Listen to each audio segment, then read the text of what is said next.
You are now listening to the Here for the Truth podcast, hosted by Joel Rafidi and Yerasimos. All right, everybody, thank you so much for tuning in to the Here for the Truth podcast. My name's Joel. As always, I have my co-host Yerasimos with me. We are a podcast and educational platform dedicated to truth seekers, and we're by truth seekers. Our intention is to provide you with resources dedicated to exploring the truth on topics such as self-knowledge, health, freedom, consciousness, and so much more. Today is no different. We have Jeremiah Lotemo with us, and we have a great conversation about breaking patterns, finding your own voice, and developing safety within relationships. Right before we bring Jeremiah on, round 3 of Rise Above the Herd dates have now been announced for our September run. So if that's something that interests you, you can head to riseabovetheherd.com.au. We've had some incredible feedback from the people that have been through the course already, but everything that you need to discover, if that's the right fit for you, you can find at the website mentioned. Hereforthetruth.com is the home of all our episodes. We really appreciate the support from all you guys. And if you get the chance and if you want to continue to support us, please like, review, and rate this podcast wherever you're listening to it. It really would go a long way for us. Without further ado, we'll bring on Jeremiah now. All right, everybody, welcome to episode 79 of Here for the Truth podcast. We've got an amazing guest with us always. Today, we have Jeremiah. Jeremiah is a transformational coach, poet, and podcast host. Previously, he came from the advertising world, helping clients and brands influence the behaviors of their ideal customers. It was through this that he began to realize that conscious thought is not actually in charge of our behaviors, and he began to realize the power of the unconscious. This ultimately led him through a journey of self-discovery in which he started applying his marketing observations to himself and began to realize how much of his own choices and decisions were a product of outside influences. From there, he began to write a new story that aligned with the vision he genuinely felt for himself and has transformed his life inside out. He currently works as a transformation coach, helping clients to do the same thing and to influence them on an unconscious level and reestablish safety in the body. He posts some amazing content on Instagram as well, and it's such a pleasure to have you here, man. Thank you so much for both of you having me and connecting today. I'm really excited to speak with you both. Same here. Likewise. Yeah, to begin this one, man, I'd really just like to get into your backstory a little bit. We mentioned it briefly in the bio there, but yeah, what are some of the major rites of passages that really led you, I guess, to embodying and becoming the person that you are today? Yeah. Great question. I would say the biggest one was I was born in Congo, and at that time I was born in '94, and and in 1994 there was a Rwandan genocide taking place.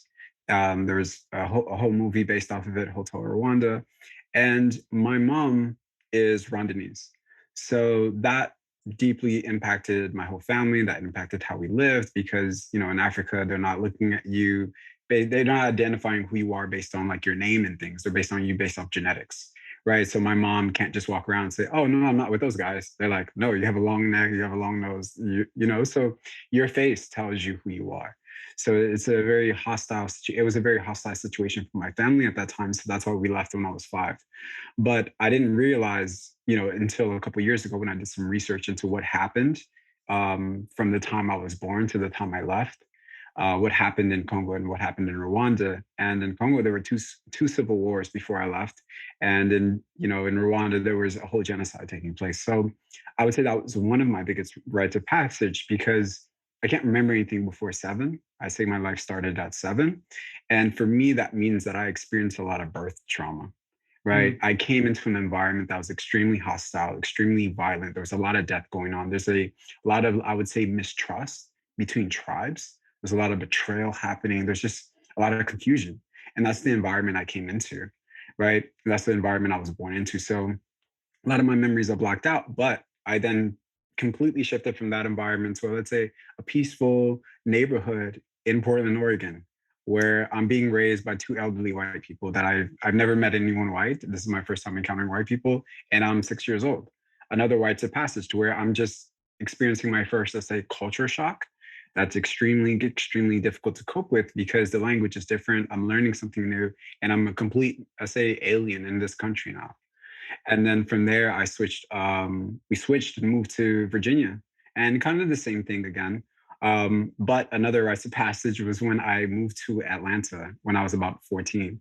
And from there, that was a huge culture shock because I came from these areas and communities that were predominantly white. I was in schools where I was, one of two other Black people. And then I come to Atlanta, the dirty South, and Dirty. there's nothing but people of color around me. There's all this diversity. And it's a complete culture shock because at that time of my life, I wasn't interacting with many people of color other than my own family.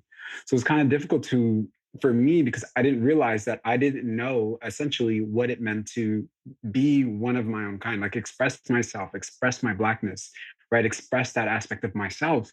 And that was a culture shock in itself because there was a lot of, I would say, like a learning curve, right? So where I was like, how do I engage with my own people now? Like, how do I speak? Is this the right way? So I went through a lot of mistakes in a way.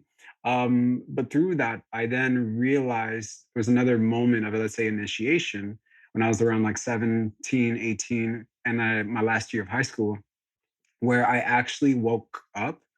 And what I woke up to was that my whole life, because of these shifts in environments, I didn't know who I really was.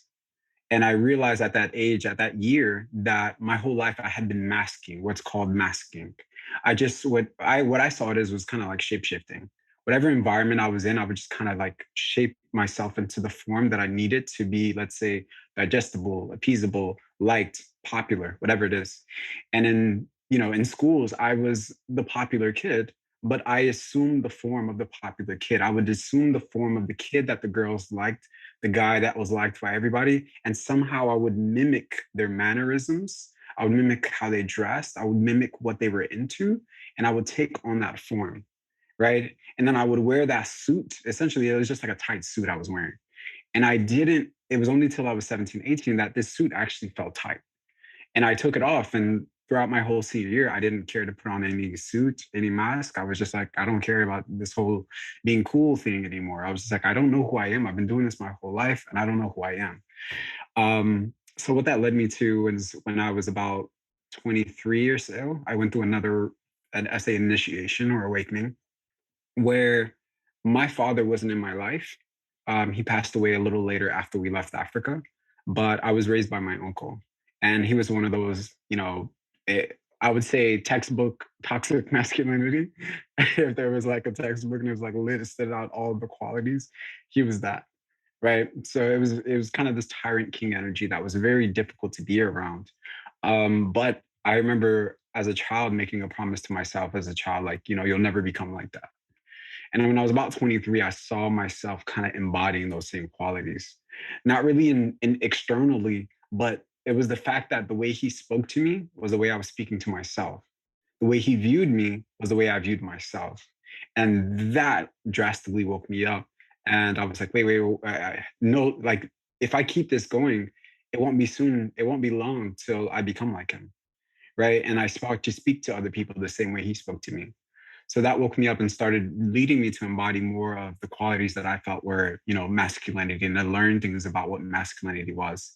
And in light of what you just shared earlier was I was in the marketing space and I started to really connect. I was a part of propaganda campaigns and things like that, just marketing campaigns to help, brands target their ideal audience. And it was through that I was also seeing like, wow, a lot of what we think is our conscious thought really isn't our own. And I could see it because I was behind the scenes doing all these strategies, telling all these people to send this and do this and shape this. And it was dictating what people decided to do with their money, with their funds, with their time, their attention. And I was like, wow, this is really profound. And I just continued to follow that train of thought and kind of explore myself. And then from there, started supporting people and doing that through online workshops and now my coaching program. Really cool, man. Well, you mentioned propaganda and advertising, and I always, whenever I think about that, I just think of the great Edward Bernays. And I'm curious if you've come across him. And his quotes have been shared so often. He's considered the father of public relations. And anyways, it just made me think of him at that time. Yeah. His work is amazing, especially when it comes to some of the big political campaigns that come up, and he starts to kind of piece things together about what we're seeing in certain countries and how that's playing out, and how it's also a huge part of some huge campaign that nobody's aware of. Yeah, I mean, this is the shortened version of the quote, but again, Yeah. it's so powerful. The conscious and intelligent manipulation of the organized habits and opinions of the masses is an important element in democratic society. Those who manipulate this unseen mechanism of society constitute an invisible government, which is the true ruling power of the country. Anyways, not to get political, but it just goes to show you, like, when you understand human psychology, when you understand the subconscious of individuals, that the messaging that you provide for them can literally, like puppets on a string, get them to do what you want them to do. Yeah, exactly. So that was huge for me to just recognize. I was like, wait. And the puppets for me, it was like, I can expand to the government part, but I was like, let me just use with my friends, my parents, my family. How are they doing a little puppeteer situation with myself? And I don't even know who's determining my actions right now. Yeah. So that was huge. So, like, how did you start to find your own voice in all that? That's a great question.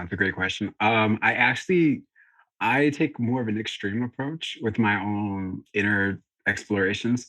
And for me, I remember around the time where I was like about 23, I did a lot of intense fasting and detoxing. And at that time, I got um, word of this thing called breatharianism and things like that at a time where I was in no capacity to understand what these people were talking about. But through that, I then understand the power of like giving the body a break, like, right? Like being fueled by something else other than like physical food. And so from there, I did a lot of intense fasting. But I also realized, I think there's a powerful quote, I think it was from Saul Williams, where he talks about, your diet isn't just what you eat. He talks about it's your food, it's your music you're listening to, the people you're talking to, the conversations you're having. So from there, I took that literally and fasted from music. I fasted from reading books. I fasted from all of this stuff because I then realized that my conscious attention was often going to, I would say, understanding somebody else's view of the world, right? So when I was reading books, my imagination, my voice was then going to trying to understand and grasp somebody else's opinion and view of the world. So I felt if I keep doing that, then I'm always behind. Because in my own mind, I would say that my own true mind was one that could keep up with reality at a pace that I couldn't even tell, right? Because reality is always moving, it's always shifting, it's alive, it's active, right? So in every moment, something is changing about me. But if I'm reading about what somebody read or somebody wrote about, their interpretation about me, right? The human being is A, B, and C, right? That's still their own interpretation. That's still their own opinion and experience of being human. But then I take that literally and then I use it as an interpretation of myself. So I felt from there, I would always be behind who I really was, right? I couldn't keep up with who I was in those moments as I was shifting. So I said, in order to really find my voice, I just need to get a moment with it again, right? Because my whole life I had been consuming everyone else's voices, right? Even as I got older and started reading more books, I was like, I'm still doing it, right? And then I started observing nature and I realized, animals give birth all of the time. There's no gynecologist in nature.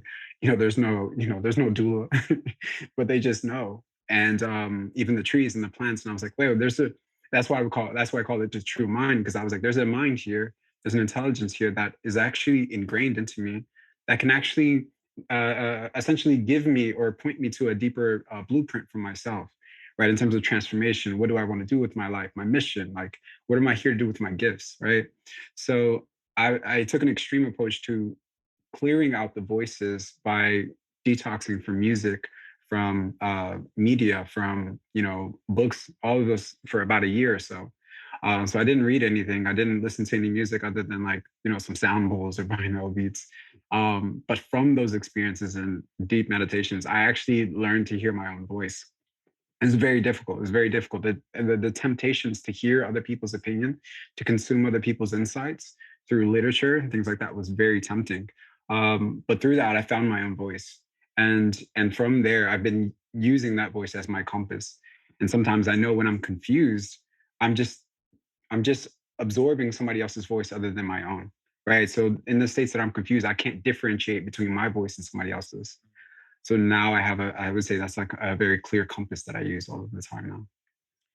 Yeah, I can relate to that a lot, man, for sure. We consume so much content from the moment we wake up, we're looking at our phones to, then jumping on the next thing that we're doing. And it's very difficult. But I guess that form of detoxing from other media is almost like turning decibels up on yourself, so to speak. You know? I love that. Yeah, and even when it comes to like reading books as well, like I'm a lover of knowledge. I love to read, but I can definitely find that once I've finished and become absorbed in a certain author, I do adopt their voice in a much Mhm. stronger and profound way. Yeah. And it takes a while for I guess the essence of who I am to become integrated with the knowledge I've learned, as opposed to just viewing everything through the lens of what I've just read now, so to speak. Mhm, mhm, But mhm. I think there's a dance with that, there is this dance of being influenced externally.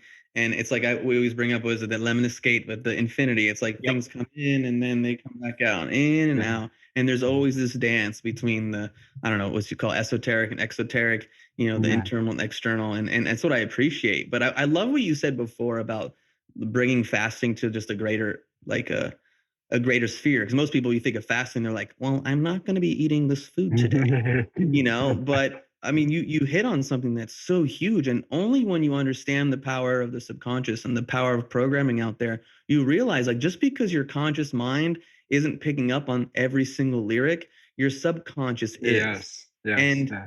and it's wild to think, like, there's times where, like, I'll be in my car and I'll, like, be pumping some of the old school tracks I used to listen to, and I'm listening, I'm like, fuck, these lyrics are fucked up. I mean, like, these beats are so good, but I'm like, the shit they're talking about, like, especially some of the old school 90s hip hop and how they treat women and this and that. Yeah. I'm like, I'm listening to it, and there's that part of me that's like the nostalgia, and I'm really digging it and I'm loving it. And then there's other part of me that kind of feels icky. Yeah. It's Yeah. just Yeah. like, this doesn't feel aligned with who I am right now. And so Yeah. I find that such an interesting dance. And when you go on an evolutionary transformational process, is like, oh wait, the previous incarnation or version of me was into this, and now I'm like, ugh, this isn't really for me. Yeah, yeah, yeah. I completely agree. I completely agree. Even in terms of like lyrics and music, I would say like, there was still an enjoyment. But I think even the power in that, like, going through that exploration, going through that deep discovery, I think it's kind of similar to what people do when they find out like the word good morning means like you're mourning the death of somebody, right? And they're completely like, oh my God, I can't say good morning anymore. And this is just my own personal experience. I don't think that what it's meant to do. It's like when you understand like how not to cast spells on yourself and those you love and those people around you, you then have a conscious relationship with the word itself now. So now you have a responsibility to imbue it with intention, right? Mm. When I say good morning, let me make sure I'm not in a depressed Mm. state, or I'm not sad. Then I'm giving life to that meaning that was intended, right, from, let's say, another collective of people. Now, for myself, I'm going to imbue that with love, intention, joy, and like excitement. Good morning, brother. You know what I'm saying? It doesn't mean I have to abandon the word. It doesn't mean I have to dismiss it and replace it with something like, a grand rising or. Dude, that was literally the first thing I was thinking of the whole time, man. Hey, man, people that use it But cool, to but each his own. To it's each not his for me, dude. It's not for me either. But I was one of those guys. I was one of the people. So, but I realized, I was like, wait, I don't have to throw the word out. There's nothing wrong with the word. It's about the intention behind it. So Yeah. even in, when I came back to music, when I came back to books, when I came back to conversations with people that, maybe conversations weren't that powerful or deep, I just realized, like, oh my God, it's just the same with the word grand rising or good morning. I have to imbue this moment with as much intention, joy, excitement, depth that I can within my own capacities, right? So even when I listen to, old hip hop, I'm like, let me just put myself in an exuberant state and still feel that vibration Yeah. of excitement and love, Totally. that's still there, even if it's, distorted a little bit, but it's Mm. still there, and I can find that, so yeah. I got so Yeah, many man. tracks running through my head right now. But anyways, what was that?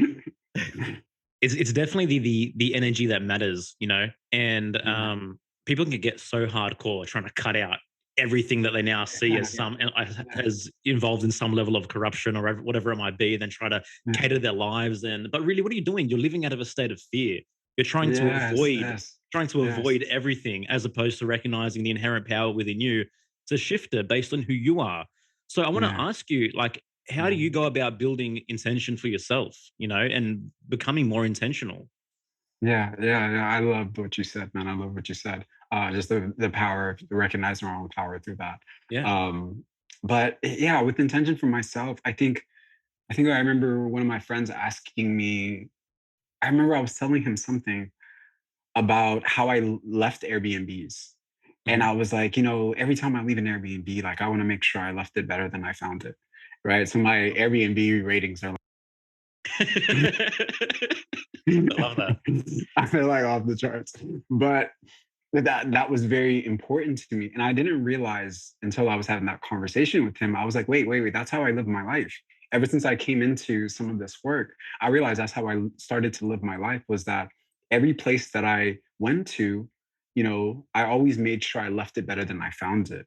And even in the kitchen, from a small example with my partner, like if I'm in the kitchen cooking and she's upstairs chilling, I make sure before I leave the kitchen it was better than I found it. Even if I cooked and did a whole thing, that's my intention.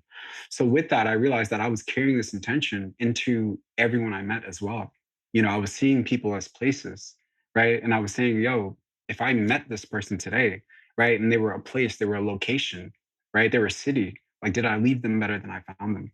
So for me, that's like my place of intention. That's like my source of intention throughout each moment, throughout each interaction. I'm making sure the space that I'm living in, or the space or the people I'm communicating with, I'm leaving them better than I found them, because what's happening for me is then it's bringing different layers of intention, right?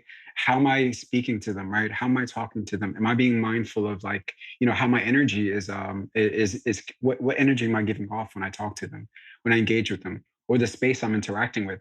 So I feel from that intention itself, it's expanded to a greater sphere and includes my own life. I'm like, wait. Like my life here, this earth here that I'm a part of, right? This relationship with all of humanity that I'm a part of, how am I leaving it? So that small intention itself is like expanded, more into my work that I do now. But it all comes back to that point that I mentioned earlier, is, how am I leaving the place that I've just visited? You know? So I feel every conversation I have with Joel, I just want to leave him better than I found him. I don't know if it's working, bro. Bro, I love that, man. And we take it for granted, you know. Yeah. But the fact that we're alive, we're living, and we have this opportunity in every single interaction to give value and to provide an essence of who we are and enhance something in some way through intentional effort. Yeah. And so many people just, instead of auto hypnosis, cruising, just going through the mundane interactions of their lives, when you really begin to plant that seed and do things intentionally, like life is incredible. There's no need to rush through anything. There's no need Yeah. to rush to the finish line whatsoever, because there's something monumental that we're here to add value to and to create and to build upon. It's Yeah. an amazing process. Yeah, I completely agree. I would say I always show up, but it's the intention for sure. I would say my partner would be in this conversation like, he doesn't always leave me better. I mean, we're human at the end of the day. I mean, we were But that's the human. baseline.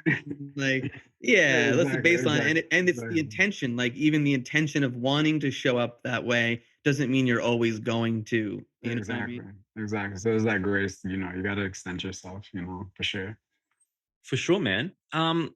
I'd like to shift and talk a little bit about your work in relationships, and I guess how you've kind Yeah. of began to apply this knowledge into enhancing the quality of relationships and seeing things a bit differently. Yeah. Through some of the things I've already shared just about my own experience, it did bring me to some very, very deep shadows. And especially when I was kind of doing this fasting, I was doing a lot of detoxing. And I would say in that detoxing, I went to a space of isolation that I would say, I don't recommend to a lot of people. But in that space of isolation, I did discover a lot of shadows that were looking that weren't being addressed by me, right? And then they were also playing out in my relationships. So now my work is about doing the work on myself, but also is supporting people in their relationships. I'm about addressing these parts of themselves that we talked about earlier. It's kind of like a little puppeteer right? There's a puppeteer happening that's shaping how people show up in relationships, right? That's determining gender norms or cultural norms of all these different things, but are dictating the level of intimacy people experience between each other, right? They don't realize it's capped, and it's not them that's consciously choosing to cap it at that point. It's all of these other, let's say, unconscious things working in the background that's actually capping the relationship itself. And that's our trauma, that's our own shadows, that's our own cultural norms and expectations that are projected onto us, that then we then carry into our relationships, right? That form our agreements, that form how we show up, right? So I think from there, my own shadows is the ones helping other people uncover. Mhm. And I think for me a lot, and I'll focus on the masculinity part, but for me there was a lot of masculine shadows that I found in myself that have a lot to do with my own personal trauma. But then there's a cultural trauma that I experienced as a man in this world under a specific system that doesn't really support a, let's say, a sacred embodiment, right? And then there's kind of like a spiritual trauma that I have in relation to just being so disconnected from what I would see as like a motherly, godly presence, right? Let's say a goddess, a feminine essence that's revered as a goddess. I have a disconnection to that because I'm never told about her existence, right? And then I'm not told how to form a connection with that. So there's a spiritual wounding that I've uncovered for myself. And I think I listened to one of the podcasts that you guys had. It was a clip on your Instagram, and there was a guy, I think his name was Michael or something, but he mentioned the power of circumcision in I would say reprogramming the mind or making people, I don't remember exactly, I may be paraphrasing, but he was talking about circumcision Yep. Mhm. and how that wounding affects men, right? He was talking about this kind of fight response that we can't really express because we're kind of chained up in a way. And that I'm glad I found that piece because it did send me more into some of the things that I'm talking about today. And I would say that the piece that he was talking about is a sort of cultural trauma that men as men we experience, but also dictates how we view women and is not really spoken about, Yeah. so It's while you were talking, when you started talking, I was like, "Oh, I'm gonna bring up the topic of circumcision," and then you just started chatting about it. I think you was the video with Seth, Yep. Seth. Seth, yeah, and he actually has one of the best articles that I've read on porn addiction and correlating it to circumcision as well, and also like this potential unconscious hatred of the feminine because we weren't protected by the, let's say, the mother, the divine mother, whatever you want to say, but literally by your mother. And so, circumcision is just like a subject that I've spoken about more so in the past and just started up again too, because I think it's really important. Like here we are, we're three men, we're talking about this. Obviously, like I'll speak for myself. That's something that happened to me, and it's i- the fact that like culturally, it's like, oh no, it's not a big deal. yeah, And yeah, yeah, it is such a big deal. And I think it's so important for people to shine a light on it because it does impact your relationship to self, relationship to other, and it impacts you at the deepest levels. yeah, yeah, yeah. It's So thank you for bringing that up. Yeah, it's huge. It's huge. It's impacting how I'm doing a lot of the work that I'm doing now, a lot of the work I'm speaking to in regards to working with men, because I'm able to kind of, I would say, again, coming back to the marketing, I'm able to see all these unconscious movements that are determining how men show up today, right? In their relationship to their own anatomy, essentially, as well, right? And their relationship to the feminine, right? Whoever their partner is, it really really determines a lot of things and shapes I would say our embodiment. Even what I mentioned earlier is it caps that level of intimacy, because if I don't see that there's a deep wounding here that I've never addressed, and I'm also not allowed to express by my culture, like my culture doesn't allow me to have that conversation with myself, with my brothers, my sisters, my mothers, then again I'm capped, but there's an invisible like wall here, right? And I can't see what is it causing me. Like as men, if we were having a conversation collectively, we couldn't visibly see what was leading us to embody a certain expression of masculinity, right? Mhm. Because none of these are, again, essentially these types of situations, right? These traumas are normalized, right? So if something is normalized, then we're also desensitized to the pain that it causes us as a collective. So yeah, I'm so happy I caught that video. It really Yeah. impacted a lot for me and changed a lot of things. Yeah, for sure, man. And yeah, and 100%, man. It's like it's not just an issue for us to talk about because Yeah, it's a practice that impacts everyone. It impacts society, impacts the women in our lives. So, yeah, yeah, man. I advocate anyone who continues to talk about this, especially in this context. So, yeah, cool. yeah, yeah, yeah. Cool, man. So, um, how do we begin to, I guess, develop a healthier relationship with the feminine from there? Mm, yeah, yeah. I would say for me, it's been important to first, I would say, stabilize. And what I mean by stabilize is understand that there is a child, a teenager that is within you that is very, if it has been able to express it, angry, rage, feeling rage, and sometimes a very deep level of sadness, right? From the first relationship they had with the feminine, right? Which was the mother. Mhm. And that dictates a lot of things. It shapes a man in a lot of different ways because that's his first encounter with a woman, right? So then that's where he learns how a woman wants to be treated, how to speak to a woman, right? How to love a woman, how he's going to receive the love of a woman, and where the limitations are, right? He first understands dynamics, how to engage with a woman, things like that, right? So depending on each of our relationships, that really determines the trajectory of our relationships with the feminine in our life, right? And then there's a father dynamic that comes in where how he spoke to her, how he treated her also shapes how we view or of what's acceptable, right? But a lot of just that relationship itself determines the trajectory of who we find ourselves attracted to, right? If there were things that were, I would say, unreconciled, right? The rage that I feel, the sadness that I feel, the lack of protection that was there, that was unreconciled. Then I then later manifest that in my later life as a part of me trying to reconcile what took place, right? So there's a kind of a duplication of the aspects of my mother that I then find in women, not because I'm attracted to them. There might be that level of attraction there, but on a deeper level, I'm trying to reconcile with the things that I couldn't reconcile as a child. So that's what I mean by stabilizing. When we recognize something, we stabilize the charge we have to that relationship, the anger, the rage, the sadness. We stabilize, we neutralize it, right? And then from there, I can have a conscious relationship with my own shit, right? My own things that I then brought out of that relationship, that carried over into my current relationships. I then have a conscious relationship with them. So I'm like, oh, I know when somebody says this brings up that for me because this happened for me constantly in my relationship with my mother, right? So I have a conscious relationship with that. So then I can make a conscious decision. It's not automatic anymore. It's not faster than I can catch it. It's I can actually choose, okay, I'm not going to react in that way. I'm going to find a healthier way to approach the situation, right? I'm going to find a healthier way to get my needs met in this moment, right? So through that, I find that it actually widens the gap between stimulus and response. Hmm. Like there's an actual gap that's formed and says, okay, I'm stimulated in this way, but I can have a awareness about where this is coming from, especially triggers. Like, they're not just present in the moment; they are surfacing from something deeper for them to charge us up in such a way.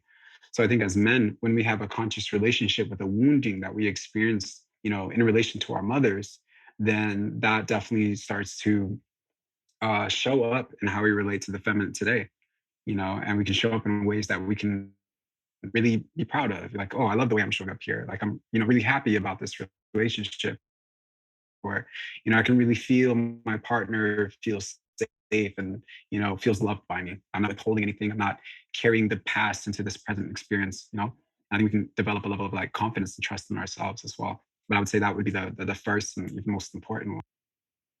Yeah, man. I think you hit the nail on the head.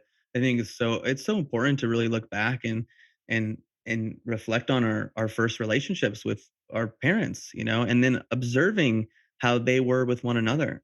It's like Yes. the typical example, even of like the mama's boy who wants to find the woman who's just, dude. I mean, me too, bro. Me too. Pretty much, Hey. bro. We got three recovering mama's boys in here, you know. And it's just like it's like who just like, oh, my mom. I had old school Greek mom, man. My mom was just Oh like there, wow. like taking care of me and cooking and cleaning. And it's just like on some level, I wanted that level of nurturance from my partners, and I wanted like my needs met all times, and my needs were the most important. It was like a little slightly narcissistic at some times, but the other thing too, I want to say it was a huge thing for me is, you know, also having a Greek father who was very like, I am the man, I have the answers. I know, you don't know. Like the man knows, the woman don't know. It's like I remember like in my 20s and some of my relationships, man, like I like shushed. I was just like, you don't know what the fuck you're talking about, And I was like, and at that point, I didn't really know. And then I went home for dinner one day. I was living in New York City. I went home. My parents were living in Jersey. I went home for dinner, and we were having a conversation. My mom went to say something, and my dad just kind of like put his hand up and was kind of like, shh, like, and then I went, oh fuck, I do that, and so like that light bulb of awareness is the beginning, and then what happens is you put in that situation again, and then you build a little bit more of like the window of tolerance, I guess. I mean, I guess that has to do with your nervous system, but even just by having this awareness where it's like, oh, my partner now will say a thing, and then my old habit would be like, you know what the fuck you're talking about, and be like, okay, take a deep breath, just chill, and be like, she has a right to express her needs, express her voice, etc. And so that is that process, that it kind of takes time of unwinding those old pathways of behavior and then kind of building the new ones. Yeah, it's huge. It's huge. And it takes a lot of courage, even for yourself, to just even recognize, like, whoa, I do this. Like, that's a huge, huge moment of courage. And I think that's like the first. It's like, okay, have courage to see it. Have courage to see it. And then the rest, I think, always follows after. But an individual has to have that commitment to truth. And it starts internally. You know what I mean? Like your inner truth, who you are. Like, well, this podcast is called Here for the Truth, and we love having these conversations. But at the end of the day, man, like, who are you? Like, why are we the way we are? Like, people don't even want, there's so many people who don't even want to think their parents did anything like, oh, my parents are perfect, everything's fine. And it's like, it doesn't mean like they're not maybe good people, but they're also human. And so if you can take the data and be like, oh, okay, cool, I'll take those elements that were really positive, but then these elements are things that aren't serving me right now, because let's say I'm attracting the same relationship over and over again, and they're coming into my life to teach me the same lesson, and am I going to listen or not?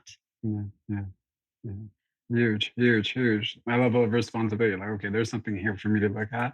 Yeah. And I can choose to take responsibility. I can pretend like it's not really here. Yeah, or rationalize and justify behavior, which people love because it's too painful to come to sit with the truth of like, hey, I hurt someone, or I may have wronged someone, or fuck, like I was an asshole, like that was insensitive of me to say, and that takes a lot, man. It's not always easy. Yeah. Go ahead, brother. I was just gonna say, I know firsthand. It's tough. It's tough. Well, what you mentioned there, Erasmus, was a huge one for me, because like we're raised like thinking that we can't question the moral code, and our parents are infallible, because we have to be so incredibly grateful for everything, that just initially piercing the veil of seeing them in their humanness, it takes a lot of effort, but from there, I guess the flow of the dam begins to trickle, and you can see things a little bit more clearly. So is there benefit in, like you mentioned, like building a relationship with like I guess the goddess or the ideal, to begin to, I guess, enter into some kind of dynamic with what the true embodiment of the feminine is? Like, have you found that of benefit? Yeah, I've found it tremendously beneficial. I've had some very interesting explorations into what would be seen as the divine feminine through my own mystical and spiritual journeys. But from what I've discovered, I found was actually very important for me, because what I talked about earlier is about there's a spiritual wounding due to the lack of this divine mother presence that we never hear about. We just hear about a tyrant God in the sky with a long beard and just pointing fingers at everybody and judging, just waiting to hit the hell button. The hell button. I like that. So there's that creates a wounding of like, where's that divine mother nurturing energy? Like, can I get some of that? Like, I'm messing up here. Like, I'm sinning. Like, you know what I'm saying? Like, can I get some level of acceptance and love? So for me, it was important to actually explore what that was. Like, what does that love feel like? You know, what does it feel to be in the arms of what would be seen as a divine mother? And from that, that brought me connected to some Indian deities. One was Mama Kali, Kali Ma, that's seen with this very fierce love is what I would call it. But I formed a deep relationship, and I still have with that energy, and that actually held me in a lot of deep, dark things that I was going through, like that were very difficult to accept about myself. But I say that to say is that when I engaged with this energy, each time I engage with this energy, I discover more about what the feminine really is. Because I'm seeing her, let's say if this divine feminine energy that I'm engaging with is the mother Kali, I'm seeing it in its magnitude. I'm seeing it in its wild expression. I'm seeing it in its untamable. There's no way I can tame this energy. I'm in contact with it, but I'm being mothered, I'm being loved, I'm being appreciated, I'm being accepted, I'm being held. So from there, I get, I would say, a glimpse of what it really means to engage with a woman. And then from there, I learned, I would say, my own role and position in relationships to the feminine and what it means. Like we usually see it as, protecting and providing. But I would say from that engagement, like with this, what I would see as the magnitude of who she is, right? Beneath all of the conditioning, beneath even the human skin, like what she really is, right? I then learned what it really means to provide and protect because I didn't really know what I would be providing and protecting for unless I really went to the depths of what she is, right? Unless I really discovered her beyond her humanness. Then I really know what my role is. And then from that, I really figured out like, what does it really mean for me to provide and protect in this relationship? Like, what am I protecting here? Mm. Right. But that required me because I feel like, when we're miseducated about masculinity, that first has to what first has to happen is we're miseducated about what femininity is. Right. And then we learn, okay, this is what it means to be masculine then, because we're learning our counterpart. So I felt like for me, and even to find out what it meant to be a man, what it meant to be masculine, I had to first see what is the feminine about. And I think that's why, in biblical scriptures and every department of society, there is a miseducation on what women are. What is the feminine? How do they express themselves, right? From every story you find, there's a level of miseducation. And we know it's a miseducation because the people that are telling the story aren't actually women, right? It's a group of powerful men. So there's already a level of, okay, you're missing something here, right? Something is definitely taken out. Something is being rewritten on some level. So for me, it was important to actually educate myself on what that energy really is. And then from there, I found out how I can show up for myself and how I can show up for her. So if that makes sense. Yeah, no, it does. And I guess the next question is, what were some of the answers that you came to? How do you Yeah, provide and protect? yeah. So it was a difficult thing to experience. I would say it brought me to a place of inadequacy because in relating to the feminine on such a level, it brought me to the reasons why the scriptures don't speak of her in the way that she really is, right? Why the witches were burned, why the doulas are controlled, why there are male gynecologists and not female gynecologists. There's all these kind of, hey, what is this? What is the intent, right? And there's an intent to control. But why is that? Right? We only control what we fear. So why is there a fear Mm. of the feminine then?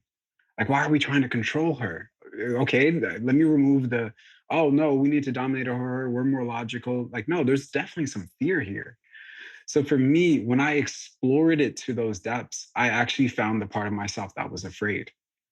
So I found the part of myself that was actually afraid of her magnitude, her energy, the part of her that is an ocean and is untamable. It's completely wild in all of its essence. And I literally was afraid. I felt inadequate. I just felt like, how can I ever show up beside you? So for me, at times, it brought me. So the deeper I went into it, I found that there's actually my own responsibility, my own role to play in relation to that, and that is essentially understanding like women in relationships, they do want to be claimed. There's all these notions about like claiming a woman, taking a woman to be your own. But beneath it, there's a purity to that. There's an actual essence to it that is important and has been here for years. And women understand it innately, right? And I think the best example has been one Teal Swan gave, where she said that, a man needs to provide masculine containment. And that masculine containment is understanding that a woman is essentially a pearl, but that pearl needs a shell to exist in, right? So that shell contains it, but allows that pearl to be free, to be open, to grow, and to remain beautiful. But without that shell, right? Without that shell, it cannot be the pearl. It can't express itself in the way that it wants to express itself. So for me, it was through that journey I found the power of being that shell and being that container and realizing that there was a yearning from this, I would say, this huge divine feminine energy that longed for that for me, that needed that for me as much as I needed all of the things that she was giving me. And then from there, I found my own role, my power in that. And yeah. I'm curious. Obviously, as men, we have our role, in terms of the work that we need to do to be able to be that masculine container. But like, what are your thoughts around even on the feminine side of things? Because it's like there's all this talk, oh, toxic masculinity, and in my opinion, is like behavior is toxic. Masculinity is masculinity, femininity is Exactly. femininity, and yet there's toxic. I put it in quotes, femininity, and Mhm. masculine. The toxic behavior coming from men is a little bit more overt, whereas with women it's not it's more covert. Yeah, And yeah, so like if you work with couples, if you work with women as well, like like yeah, like at the core a woman's a pearl, you can say, but like people have gone through trauma and people have like toxic behavior. They're like there's like shitty human beings out there, yeah. so it sounds great in theory, but like how do you navigate that? Like how do you navigate that with women as well? Like it's like yo you need to fix yourself too, you know what I'm saying? This ain't all on us. Definitely. I completely agree. I completely agree because in the pearl, it's their essence, but people show up very differently from that essence. You know what I'm saying? A lot of people are removed from that essence, right? Have no connection to it at all. And for me, even when I'm working with people, it's more about like who am I working with? Because at times I would say, even for me, like coming to this place, I know for me, like not everyone is deserving of let's say that containment, right? That part of me that's like, oh, I'm going to show up in my masculine, like whatever you need. Like, not everyone is worth that. Not Mhm. everyone is worth that level of attention, time, and energy, right? And that's a level of, I would say, even as a masculine, is a level of respecting my own self, like respecting my own love, respecting my own energy and time, and knowing that it's precious and And not everyone discerning, can you're meet me discerning, and discerning. discerning and discerning. Like not everybody can meet me there, right? I can see you in your essence, like you're a pearl girl. But she's like, nah, I'm showing up in this way. And I'm like, yeah. You know what I'm saying? So it's Some old rock that I found in the street. No, I'm just kidding. Medusa. so, Sorry, so sorry. it's I like like to make jokes. I having that discernment of like, okay, who can actually go there, who can Yeah, actually yeah, understand exactly. those depths. And like you said, not all women can go there. They have their own trauma, they have their own things, they have the things that have like built on top of, let's say, that pearl, Yeah, and it's covering it. They can't even see it themselves, and I sure. can't. And Yeah, I it's mean, like, same thing for us. Like, I mean, it's not like I'm sitting here. I'm like this perfect, amazing, smooth clamshell. You know what I mean? Like I got some jagged edges, and things that I'm still trying to smooth out. But yeah, that's where the yeah, work. This is where the inner work comes from, man. yeah, yeah. On So it's both definitely, parties. definitely discernment, definitely discernment. Cool. Yeah. So you talk a lot about, I guess, developing emotional safety within relationships. What's the importance of safety first and foremost, and I guess how do we build upon it from there? Yeah, emotional safety, even just safety itself. It's not just a concept in relationships. It's a biological necessity. Anytime we look at nature, anytime we look at animals, like it's important. How we can see how essential safety is to our well-being, and we can also look back in our experiences where we felt really troubled, or we felt really abused, or we felt, let's say, just uncomfortable. There was always an absence of what? Safety. Hmm. So, and then that led us to do certain things, that led us to develop certain behaviors and even personalities due to that lack of safety, right? So for me, I've developed perfectionism. And perfection is a way for me to cope with the lack of safety of making mistakes, right? There wasn't an environment of safety in my childhood home to where I could mess up, to where I could drop something, to where I could break something, to where I could oversleep and miss a day of school. There wasn't a level of safety for me to make those decisions, right? To make those uninformed decisions. So from there, I then developed perfectionism. So what I mean is that, in anything we look at, for ourselves and our life that are challenges or things that we struggle with that carried over from childhood, at the baseline of it, there was an absence of safety in those moments, in those situations. So I think it's important in our relationships because when we're, doing the work, when we're healing and we want to really bring the best versions of ourselves through, we then have to first establish a baseline of safety with ourselves and also with those around us. Because when that level of safety isn't there, what's happening is that on a nervous system level, we're constantly perceiving threats, right? We're saying, like, oh, this person is going to do this thing that I remember that other person that said this did it, right? Or that other person that showed me love and affection this way did, right? And that could mean betrayal, abandonment, rejection, whatever it is, right? So what's happening is that in our relationships, we actually are just protecting ourselves the whole time, right? All of our creative energy, that creative energy that could be spent connecting with the person, is actually going to protecting ourselves. So this is again that point of the connection is capped, the intimacy is capped, depending on depending on what degree that person is protecting themselves, and the degree I'm protecting myself determines where the relationship is going to go, right? But what I'm saying is that these responses are automatic because nobody is seeing that there's an absence of safety here. The way you communicate me, I doesn't make me feel safe, right? The way you hug me, the way you tell me I trust you, or you cook meals for me at night, I really feel loved, right? So all of that is bringing up all the kind of protective mechanisms, right? Protecting myself from a pain or a threat that I'm anticipating right now in this moment. So I think it's important because when that safety is there, and there's, I would say, three realms of safety, and that's emotional, physical, and commitment. And when those are there, because they're interlinked, they play on each other. And when those are there, I'd say you find the best versions of ourselves actually feeling room to breathe, to say, oh, I can like come out, I can express myself, because they're granted permission by the level of safety that's in the situation, that's in the relationship. So I think it's really huge, and I think at times we direct that conversation more towards women, right? And it's like, oh, women need safety, and I think that's why I said it's a human necessity. Men, it's also important for men to understand that, wait, I need to feel safe. Like the way this girl talks to me isn't really respectful, right? She's speaking her truth, whatever. She's got the safety to speak her truth, but it's not respectful, right? It's making me feel unsafe. How can I respond in this moment from the best self, my best self, when I don't have that safety to really be heard, right?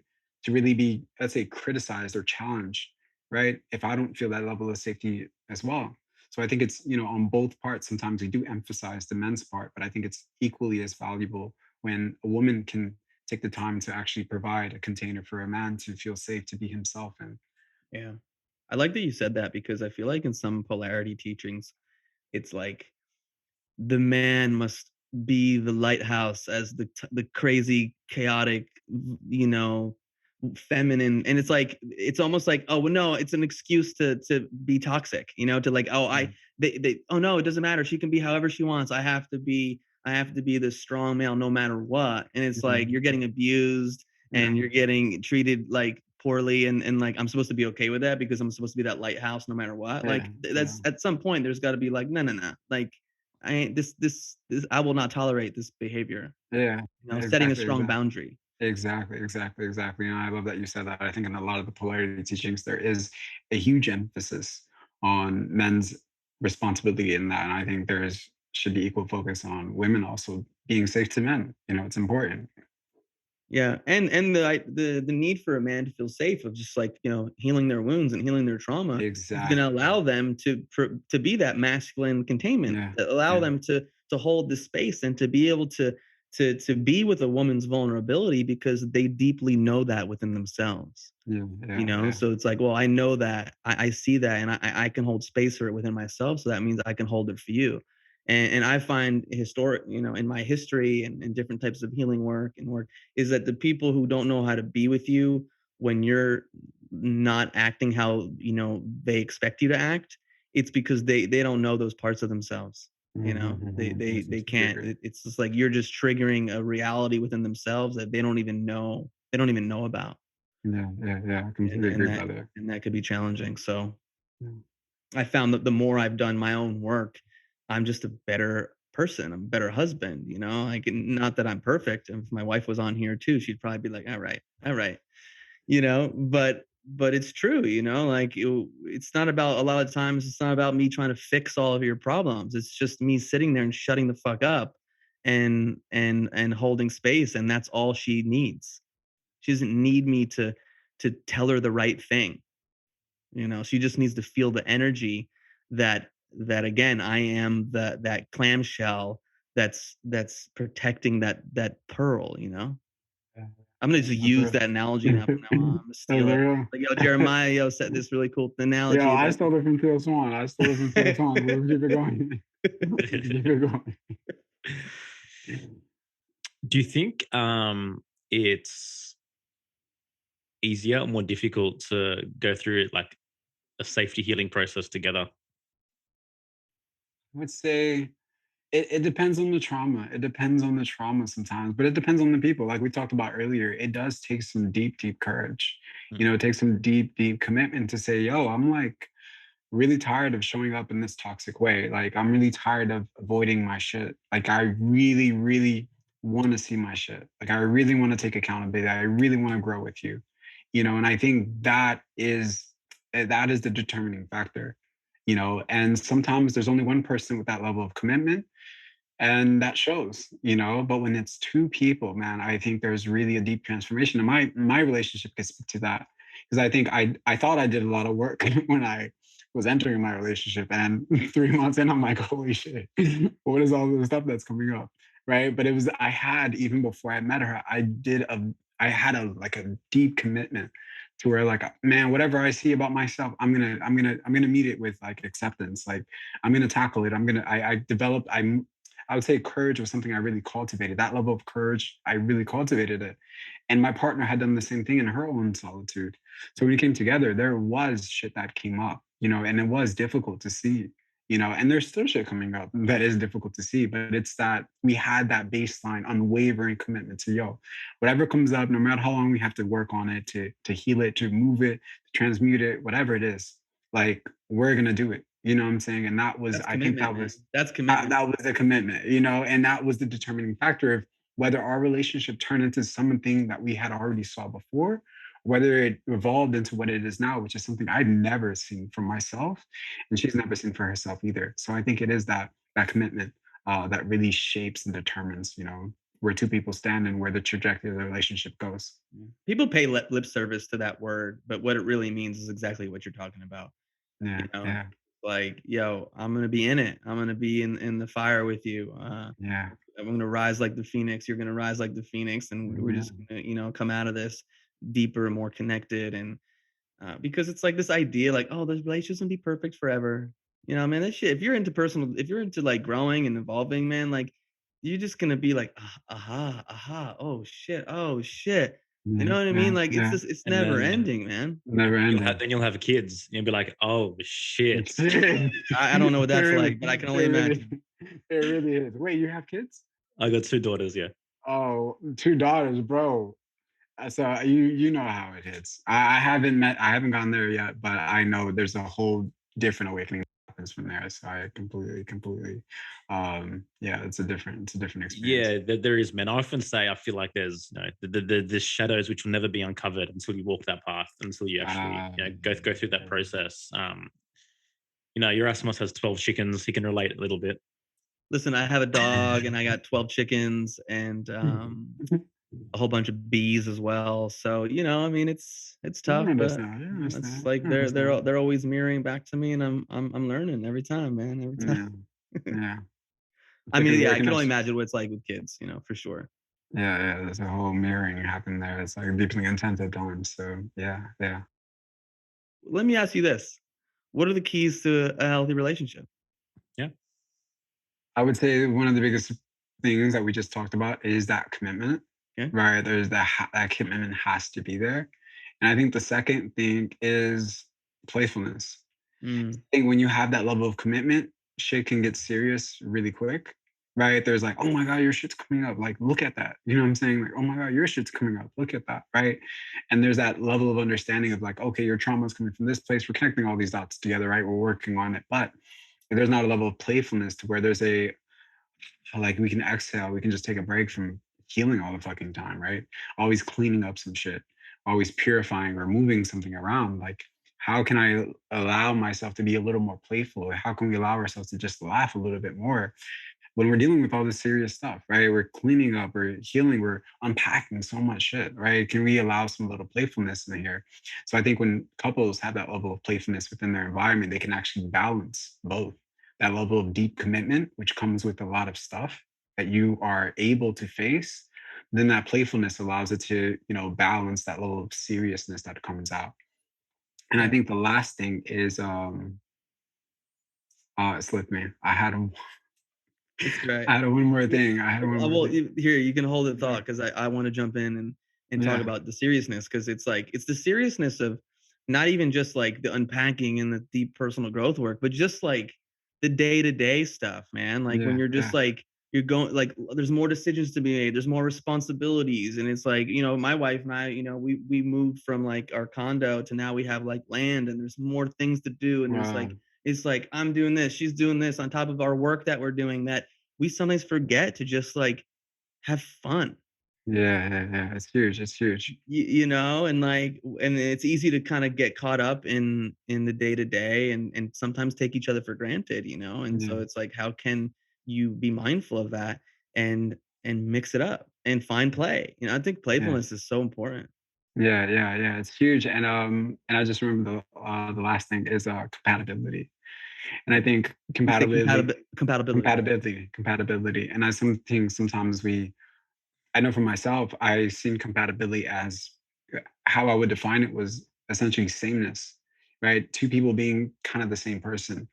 And I think for me, compatibility is I bring something to you that you cannot find within your time by yourself, right? And you bring something to me that I can't find within my own journey, like with myself, right? So from there, that's where I define compatibility. And I think it's important when two people bring something to each other that the other person can't find by themselves. They can't, a space inside of themselves that they can't reach on their own, right? To where it's like, wait, your world views, right? Though our values, why, and what I mean by compatibility is also the values are aligned, right? So the baseline to which you build the relationship is actually mirrored, right? So what I value is connection, what I value is playfulness, right? What I value is commitment, right? Those are my values, but it also mirrors your own. And then from there emanates like these unique experiences that we've had in our life, right? Because my value around connection showed up differently based on my upbringing, and your values around connection showed up differently based on your upbringing. So what I mean is when those values are the same, but kind of how they manifested are completely opposite of each other, the baseline is the same, but how they showed up is different. So now we're bringing something to each other that actually refines our values, but actually expands our perspective of the world and each other. So I think that is a great place of compatibility to where it's like, I love anime. Like I'm a huge anime guy, but my girlfriend loves reading books. Like she's a literature girl, but our values are the same. So I show her anime movie. I've been reading more books than I've ever had in my life. So it's like a alignment that happens is because, we're both not sitting watching anime all the time because it's like, wait, I can do that on my own time. But it's like I'm bringing something new to the experience, to her experience that she hasn't had before, which allows her to expand her horizons and be like, wait, I've never went to this side of my value, right? I've never explored this side because my upbringing, my surroundings, my culture, even my environment didn't really prompt me to do that. But now that you're here, I can explore this other side of it. And I think it expands each other and it brings us into new horizons, right? It brings a level of diversity into how we see other people and how we see each other. And I think that level of compatibility is like really essential for what I'd say like expansive relationship where two people just keep growing, keep evolving into new versions of themselves, you know? Yeah. I think that's great. I think it's also too in relationship is not wanting to try to change the person. It's like for you to be like, no, you need to be into anime all the time and Yeah. I'm not, or vice versa. It's like, well, no, listen, you can have your, extra 2 hours of anime time and Yeah. that's cool. I'm gonna go do my thing. As Yeah. opposed to like allowing a person to still be an individual, like Yeah. allowing your partner to have their own life, you know, as opposed to like, no, we need to do everything together and like, we have to like the same things all the time. I think that's really important too, which is something you're saying, but I'm just saying, I want to throw that into the mix as well, that, you know, and Joel and I, we talk about this all the time. Like, if you want someone to give you the freedom, you know, to be who you are, then you have to return the favor.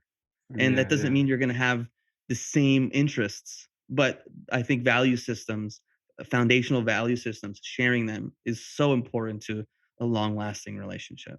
Yeah. I agree. Yeah, especially in terms of like long lasting, long term. It's just like, okay. We're just constantly, learning new things. We're constantly growing with each other. And that ability to not try to contort them to an image that is more familiar with you is definitely an art, But, right? and you learn as you go along. Like, I mean, my wife, she kind of likes like, I mean, I'm outing her, but we've talked about this, like kind of shitty TV shows. But you know what I mean? Because like she's been in academia for so long. Like she's got a PhD in psychology. So like that was her break. You know, she spent like thousands of hours of reading and writing papers. And then there were times where it's like, well, fuck all that deep shit. I just want to watch some like shitty sitcom. And in the beginning of our relationship, I was just like, how the fuck are you watching this shit? Like I like good art. I like real deep, dramatic, like just thing that I find has like value and meaning, you know? But now it's like I have zero noise, zero trigger around the fact that like if she wants to like have her time and like just watch her show, it's cool. But in the beginning, I was like, oh my god, I don't know if I could be with someone who likes shitty television shows. You know what I mean? Like I have that thought pops in, and you're like, this is so ridiculous. It's so But then we real. also have the ones that we watch together, that we both love. Yeah, that middle ground. That's so important. My girlfriend is kind of like it's actually completely similar. She was in law school. She was doing all of this research, and in her spare time, she'd watch the Kardashians. Yeah, dude. Yeah, I hear you, man. I was like, there's some balancing act, I there's think, some like balancing in the she was psyche doing. where you kind of need to like Yeah. have access to both. Yeah, and I was like, okay. And this is my first time connecting it after you said that. And I was like, that makes sense why she would be attracted to this. And when we got together, I was just like, dang, like really, Kim K, like that's your girl. That's your girl. That's tough. That's tough for me. Yeah. But now it's been kind of like a balance. Cause I remember early on I would like tweets that I knew she would see that would kind of like be downing Kim K and shit. And I was like, all right, let me stop this. I don't want to change her. I love that she enjoys Kim K. That's her vibe. That's her vibe. That's her vibe. But it is an art. It is an art to kind of just all right. You're just gonna be yourself, and I'm just gonna love that thing about yourself. Yeah, that's totally. difficult to be around. So You guys need kids, man. We got way too much time on our hands. I was a big PlayStation guy before I had kids, but Dude, I don't have kids. I don't play PlayStation. Okay, value system, man. Value system. There'll be no time for anime, man, once they come along. But only speaking from my perspective, like that's the hardest thing in moving into that in transitioning into building a family is the second component, the playfulness, that becomes so much harder to create space for, and you have to work so much harder to continually bring that. And I think that's where a lot of people capitulate, because all of a sudden, this entire life that you used to have this spare time for reflection and for doing things that you enjoyed, and those breaks just dissipate in such a profound way, especially if you're looking to raise conscious kids and be with them and nurture them and co-sleep and breastfeed and all the rest of it. It's like you forget who you are as a person, so to speak. But being able to refine that level of play is super important for when you take that step, for sure. Yeah. And it's like you realize you definitely have a responsibility to create it then. It's just like, as kids, there were the spaces too. They was already there. We could just, and even if they weren't there, our imagination constantly generated them, right? Even as kids, my imagination is constantly turning everything into a game, something to play with, right? There's two pillowcases on the floor, and I'm like imagining lava, and I'm hopping onto the other one. It's my imagination is just constantly in a state of playfulness, and I think it's important to tap into those aspects of our imagination again and bring it into our relationships, bring it into our work environment, because when I think about my, 8-year-old self, I had a very expansive imagination. But, when I'm typing up an email, I would question myself, like, what would my 8-year-old self be doing right now? And it would probably turn typing into email into a game, right? It would gamify and be like, oh my God, I bet I can type in 500 words like in the next 30 seconds or something like that. But it would be like, how quick can I respond to all these emails before my alarm goes off, right? That level of kind of like, okay, let's try to gamify all of these annoying tasks by, to help me imbue some level of playfulness. So I think it definitely becomes a responsibility for ourselves to kind of create that, because, our environment as adults doesn't really provide that anymore, right? It just kind of snatches that away and is like, here's the seriousness. This is all that is, embrace it. Mm. Mm. What's that man. quote by? Was it George Bernard Shaw? It's like, we don't stop playing because we grow old. We grow old because we stop playing, or something like that. Yeah, I, I love that quote. yeah. That like landed with me, man. Like just in general, how do you obviously I don't want to be a child, but how can I keep some of that like childlike, that play and that wonder and that, Mhm. in my life, Yeah, you know? yeah. It's important. It's important. I think when you're creating something authentic, and I guess you move more so into vocation, and like your career more so reflects who you really are, as opposed to going to pretend to be someone else for 8, 9 hours a day. I think it helps in that, because there's something that you're nurturing, something that you really care about, that you can wake up and put energy towards every single day. For sure. But bringing that to relationships, I think it's something that we need to be more conscious about. For sure.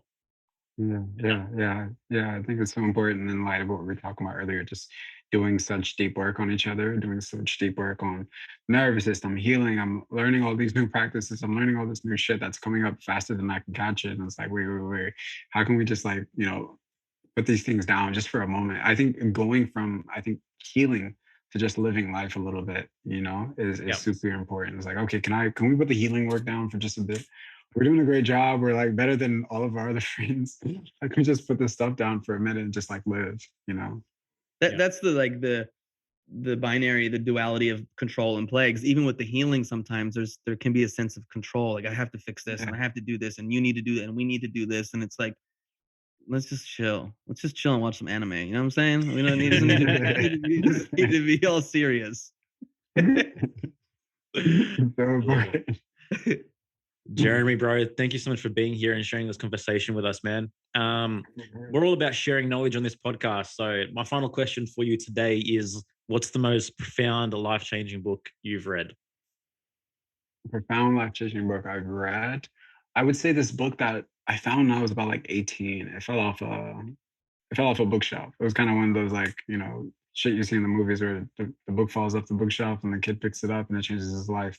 That was my experience with this book, called Creative Meditation and Multidimensional Consciousness by Lama Govinda. And that would be my book. Okay. It talks about different realms of meditation and spirituality, but his understanding of reality in the way from the school of thought that he was coming from is just very, because he's a Western man that went to the Eastern world and refined his understanding of the world. And it's very, very powerful. And I've been reading it over and over and over again since I was about 18. So that would be my book. Cool, man. Thank you for sharing, bro. How can people find you? How can they get in contact with you and work with you if they so choose? Yeah, so my website is byermias.com, and all of my social is under byermias. And on my website, you can find my podcasts. You can find my monthly community calls where me and a community of people come together every month to talk about topics similar to this, to relationships, to healing, to trauma work, and things like that. And then I have an ebook on how to heal from toxic relationships. And then I also have my one-on-one coaching introduction calls to where people can sign up and schedule a 30-minute call with me to get to know how I can support them in their journey. So yeah. Cool. Real quick, the name of your website and the name of what does that come from? Is that But Ermias is my name in Amharic. okay? So my name is Jeremiah, but my family's roots originate in Ethiopia. So when I found out the language there, I translated my name and it was Ermias. And I love it. It says it means God will rise, I believe. And I loved it. And I was like, wow, I wish I knew this when I was 5. I would introduce myself as Ermias for the rest of my life. But That's so now beautiful, man. I'm just become gonna call you Ermias from now on. I hope that's okay. I need more people calling me Ermias, so that's perfect. Cool, man. I'm trying to get it. I'm trying to get it. Yeah, we going. need to hang out together. Yerasimos and Ermias, bro. Shit, dude. Yerasimos, I love that. You know? Hey, when you come back to Jersey, let me know. Yeah, when I come back to Jersey, no doubt. Yeah, you should just officially change your name to Ermias. I mean, Yerasimos has his own story too. Yeah, we'll get into it another time. Oh, I've been thinking about doing that. Actually, I'm actually gonna think about it. Thank you, guys. Cool. All right, guys. It's such a pleasure, man. Really, man. Thanks for coming on and sharing some wisdom. Yeah, of course. Thank you guys so much for having me. I really appreciate this call with you guys. Our pleasure, man. Guys, hope you've enjoyed this episode. Thank you so much for listening. We're Joel and Jerry. We'll see you next time. Smoking mirrors, I'm seeing through the illusion. Waking up in a time, they think you're in a delusion. Somebody set the alarms, cause they be too busy snoozing. I'm in a DeLorean. Fast forward in evolution to a place where we can share our confusions. Yeah, 450 BC, I'm sharing tea with confusion.